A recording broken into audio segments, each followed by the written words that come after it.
Fala galera, beleza? Bruno da Infinity aqui. Galera, hoje eu vou mostrar para vocês todas essas fontes aqui que a gente tem e tal. E eu vou passar para vocês a minha experiência com base. O que vale mais a pena, qual fonte está valendo mais a pena você comprar, quais são as características de cada uma delas. E antes de eu continuar, eu peço para você, cara, se inscreve para você sempre ficar por dentro das melhores dicas de som automotivo aqui do Brasil. Beleza? Então, bora pro vídeo. Vamos falar um pouquinho da fonte chaveada. Começando a falar aqui da fontezinha chinesa, a famigerada fontinha chinesa, que os espertões, os malandros aqui do Brasil pegam a de 30 amperes, põe um multímetrozinho, voltímetrozinho e vende lá no Mercado Livre como se fosse de 90 amperes. Galera, tem um vídeo que eu desmascaro isso. Então assim, não tem problema nenhum você comprar uma fontezinha chinesa, autêntica, ela é muito boa para caixa Bob, mas não vai cair nessas que tem com voltímetro, que não sei o que isso aí é tudo firula, é tudo furada, beleza? Compra de preferência a de 30 amperes, é a mais comum e extingue, ou pelo menos diminui bastante a possibilidade de você estar levando o gato por lebre. Lembrando que tem alguns vendedores que vendem a de 20 como se fosse de 30, só para você ter uma noção de como que é o nosso Brasil, né? E não é culpa do pessoal da China, tá? É culpa do brasileiro mesmo, que você abre a fonte, você vê lá, a placa tá original, a placa de 20 amperes, mas o cara adultera a etiqueta aqui, tem disso aqui no Brasil. Então, como que eu recomendo? Cara, vai comprar, não pega a mais baratinha não, pega de 30 amperes que está no preço intermediário, beleza? Então hoje está custando por volta de 70, 80 reais, uma fonte de 30 amperes, a versão correta, né, de 30 amperes, dá sim seus 30 amperes, ela é relativamente silenciosa, dá para você ajustar a tensão dela aqui, deixar algo em torno de 14.4 volts, que vai ser ideal para caixinha Bob, vai ser ideal para sons de pequeno porte e ela não vai angariar custos elevados no sistema. E ela é bem segura, bem tranquila, nunca tive problema nenhum. Lógico, uma ou outra às vezes dá um pipoquinho, queima e tal, mas nunca deixou passar sobretensão para o som, nada. É uma baita fonte de custo-benefício, desde que você saiba comprar. Lembrando, o mal do Brasil é o brasileiro, beleza? Então já falamos aqui da fontezinha chaveada aqui, é um excelente custo-benefício. Agora vamos falar aqui da usina, né, galera? A boa e velha usina.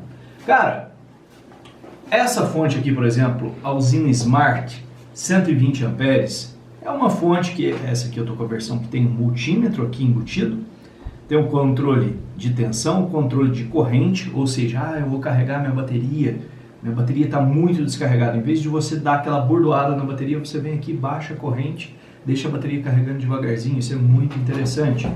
Muito fácil de mexer, o ponto muito positivo para a usina é a facilidade. Sempre converso bastante com o Renzo, que ele é proprietário e também ele que desenvolve as fontes, né? Ele é proprietário do grupo Usina, e ele me diz o seguinte, cara não precisa perder tempo aprendendo a mexer na usina. Tem dois botões, é só girar para trás e para frente. Seguindo a lógica de raciocínio dele, isso é verdade, não precisa de muito para aprender a mexer na usina, ela é muito simples. Então tá aí uma vantagem muito grande. Eu particularmente, vou fazer uma crítica, não gostei dessa versão amarelinha dos terminais dela aqui. Podia ter mantido o terminal igual daquela versão antiga que eu tenho ali, que é um baita terminal, entra cabo de 70 milímetros. Agora esse cabinho aqui, cara, não gostei, mas tudo bem. Vamos falar, mas você não vai usar um cabo de 70 milímetros para conduzir 120 amperes. Tudo bem, eu não vou. Mas, dependendo da situação, onde eu vou instalar a fonte longe do barramento principal, talvez eu precise de um cabo um pouco mais grosso que isso, beleza? E isso também foi crítica do pessoal que comentou aí no canal, então estou trazendo à tona e levando para a fábrica essa crítica construtiva. Agora, outros pontos positivos, vamos voltar a falar aqui. O ruído dela é muito baixo, ela tem um smart cooler muito inteligente, muito eficaz, que tem algumas fontes que tem smart cooler, beleza, mas mesmo com consumo baixinho, o cooler fica lá.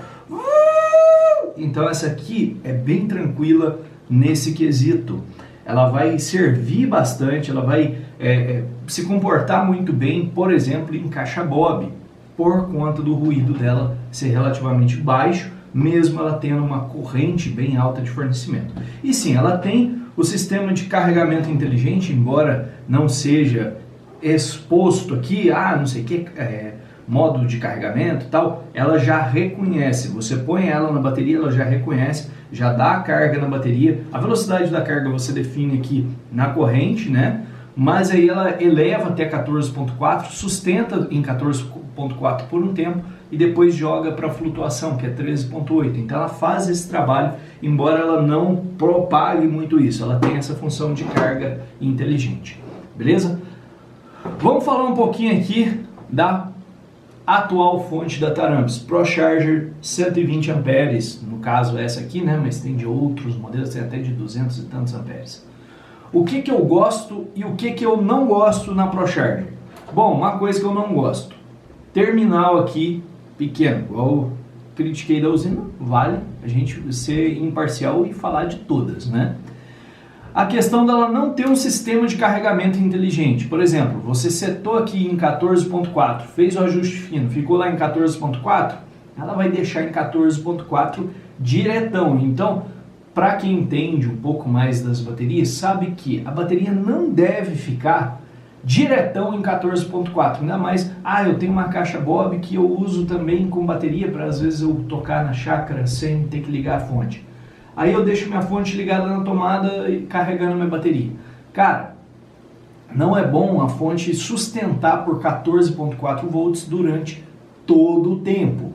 Ficou 1 hora, ficou 2, beleza. Agora ficar o tempo todo em 14.4 é uma coisa que não é legal. Então você vai ter que fazer depois o ajuste manual jogando na tensão de flutuação que seria 13.8. Tudo bem, vai ter um pouquinho mais de trabalho, mas ela vai servir muito bem. Agora, pontos positivos. Silenciosa, beleza? Muito silenciosa mesmo. Ela dá mais corrente do que ela declara, com uma certa folga, coisa assim relativamente difícil da gente ver em termos de fonte, ela fornecer e sustentar uma corrente acima da que ela declara. Então essa aqui, além dela fornecer, ela sustenta ao longo do tempo, ela tem uma dissipação como de um amplificador mesmo, então é uma dissipação bem otimizada. E eu particularmente gosto bastante do design dela, mas isso é uma coisa particular, tá? Aí vai de cada um. Eu acho que fica bem casado ali no design dos amplificadores. Então você tem os amplificadores que tem esses tarugos, né? Essa forma de alumínio, e você tem a fonte que complementa e se encaixa naquele contexto, beleza? Então vamos agora falar de outra fonte aqui. Vamos falar um pouquinho da fonte da JFA. Essa aqui é a fonte JFA modelo SCI. Tá? O que o modelo SCI tem a oferecer? Tem um Smart Cooler, tem a questão de você carregar a sua bateria de forma inteligente, que ele joga até 14.4, depois vai voltar para 13.8 para não danificar a bateria. Tem leitor de corrente, tensão, tudo belezinha. Tem aqui os bornes um pouco mais avantajados, só que eu vou fazer uma crítica aqui, cara. Esse vídeo não é que eu estou pegando pesado com ninguém, eu estou falando a real, trazendo à tona tudo que o pessoal aqui do canal principalmente traz nos comentários e levando para as fábricas. Olha só, o borne dela é bom, aceita fio relativamente mais grosso, até um cabo de 70 milímetros dá pra gente pôr aqui, só que tem um problema, ele é vazado lá para dentro. Então, o que acontece? Se a pessoa estanhar um cabo aqui, aquele estanho derreter, vai lá para dentro depois, beleza? Então é uma coisa que a JFA deveria já ter corrigido no meu ponto de vista, mas tudo bem. Questão de ruído, embora ela tenha um Smart Cooler, não é das mais silenciosas, tá? Isso aí eu também já falei pro pessoal da JFA, peguei no pé deles, mas enfim, cada um sabe onde o calo aperta. Ela não é das mais silenciosas, mas melhorou muito. Antes uma fonte da JFA, meu amigo, para quem é das antigas, sabe que era muito barulhenta e melhorou muito. Então a gente não pode deixar de enaltecer também esse ponto positivo, beleza? Agora eu tô com uma fontezinha aqui, cara, que eu particularmente gosto muito, que é a Headline da JFA. Essa aqui é minha, por sinal, tá? e não tem aquela proteção para as coisas não vazar lá para dentro, deveria ter. Mas quais são os pontos positivos da linha Redline? O sistema de carregamento dela é muito bom, cara. Você consegue definir qual bateria que você está utilizando ou qual que é a corrente total do seu banco de baterias.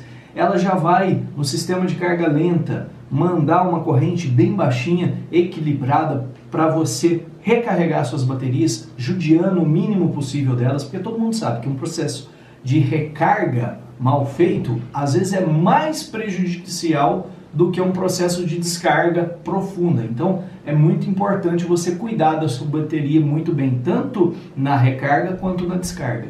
E essa fonte aqui, a Redline, faz muito bem. Em termos de corrente fornecida, cara, essa fonte 80 amperes fornece mais do que 80 amperes a 12.6, então um ponto muito positivo. É uma coisa que, igual eu falei, é relativamente raro a gente ver isso acontecer. Isso mesmo ela estando conectada na rede 110. Então, cara, é uma fonte muito braba mesmo. Ela tem aqui os estágios bem detalhados de como que está a carga da bateria, está em elevação, está em absorção, está em equalização. Ela faz todo o procedimento mais complexo de recarga. Então, em termos de fonte que faz um procedimento mais complexo de recarga, essa linha da Redline realmente ela se destaca muito por isso. Beleza? Agora, para quem que eu recomendo e para quem que eu não recomendo? Cara, você que tem bateria no seu som, esse modelo de fonte vai ajudar você a prolongar bastante a vida útil das suas baterias. E você, uma vez que você programou, ela dá um pouquinho de trabalho para você programar, mas uma vez que você programou, você não precisa mais se preocupar. Toda vez que você for recarregar o seu sistema, ela já tem as preferências ali guardadas e você só deixa carregando e fica tranquilo que ela vai fazer um trabalho sem o perigo de danificar suas baterias. Ou seja, você não tem que ficar lá monitorando, pagiando. Ponto muito positivo. Agora, para quem que eu não recomendo? Bom, como esse sistema de recarga é bem avançado, isso angaria o quê? Custo. Então, caixa Bob que não tem bateria, eu não vejo necessidade de você colocar uma Redline. Não vejo. Aliás, caixa Bob sem bateria, de pequeno porte, eu sempre recomendo para consumos igual ou inferior a 30 amperes, a fontezinha chaveada. Melhor custo-benefício. Beleza? Agora vamos aqui só falar um pouco mais de caixa Bob. Caixa Bob pesada, parruda, que você não precisa preocupar também com o sistema de recarga de bateria. Pode tacar também uma Pro Charger, que vai fazer muito bonito, inclusive segurar muito bem nos picos. A usina também vai fazer a mesma coisa e a usina também não tem aquela questão de muito ruído, então bastante indicada para caixa Bob. E eu deixei por último essa joia aqui da Stetson, uma fonte que é lançamento. O sistema dela é o SCS, que é o Smart Charge System, muito parecido com o sistema Smart Charger que a gente já vê aí na usina, da JFA e tal. E ele tem também o sistema tanto de você selecionar o carregamento lento, carregamento rápido, tem as funções ali da Redline que eu mostrei da JFA, porém ela tem também a função de uma carga um pouco mais rápida, caso você opte por isso. Então, ela é uma fonte bem completa, bem robusta, fornece muito bem a corrente declarada, fornece também um pouco além. Então, cara, muito top mesmo. Tem 2 coolers aqui, então quando ela está em plena requisição, ela é até um pouco barulhentinha, mas ela tem também o sistema Smart Cooler. Então, ela não vai necessariamente ficar com o cooler produzindo ruído enquanto você tem pouco consumo, beleza? Mas, vamos ver aqui, ó, fui chato com todo mundo, vou ser chato com a Stetson também. Podia ter uns terminais um pouco maiores, essa é a minha opinião. Assim como os terminais aqui da JFA, né? Essa aqui poderia ter uns terminais um pouco maiores. Por exemplo, aqui, ó, pegar o terminal da JFA de 80 e essa aqui sendo de 120 amperes. Cara, é que eu gosto de pecar pelo excesso, tá? Mas nada que desabone a fonte, nada que, pô, a fonte é ruim por isso? Não, muito pelo contrário, não tem nada que reclamar. Mas aí a gente deixa aqui essas sugestões, essas coisas características que a gente pensa que poderia melhorar, né? Que aí o fabricante, se ele acatar e trouxer essa melhoria numa nova linha de fontes, quando ele for atualizar o projeto, atualizar aí, às vezes fazer alguma alteração, vai ser muito bom, tanto para eles, que vão com certeza vender mais, e para nós consumidores, que teremos opções mais robustas ainda no mercado de fontes. Beleza? Então, recapitulando aqui, vai servir. Para que essa fonte vai ser boa? Vai ser boa para caixa Bob? Vai ser boa para quem tem banco de baterias? Vai, porque ela tem um sistema extremamente inteligente e preciso de carregamento. E, cara, custo-benefício, ela também não é tão cara assim, graças a Deus, né? Coisas hoje em dia não tão baratas. Aí agora, só pra gente fechar com chave de ouro. Eu sei que eu falei muitas coisas boas de todas as fontes aqui, às vezes a pessoa fica mais perdida, mas agora que você já conhece a qualidade de cada uma, verifica também na sua região, onde que você tem mais assistência próxima, qual que é mais fácil de você lidar, mais fácil de você recorrer a uma assistência caso seja necessário. Lembrando que a gente está falando aqui de equipamentos eletrônicos. Todo equipamento eletrônico que se preze está sujeito a dar defeito. Isso é normal, não é que uma seja boa, outra seja ruim. Ah, uma deu defeito, a fonte de tal marca deu defeito, é ruim. Não, isso é normal. Então é importante você também analisar como está essa questão das assistências técnicas. Beleza? Não tem mais o que explanar, ficou um vídeo grande pra caramba, mas eu espero ter destrinchado todas as dúvidas. Vou ficando por aqui, aquele abraço e até a próxima.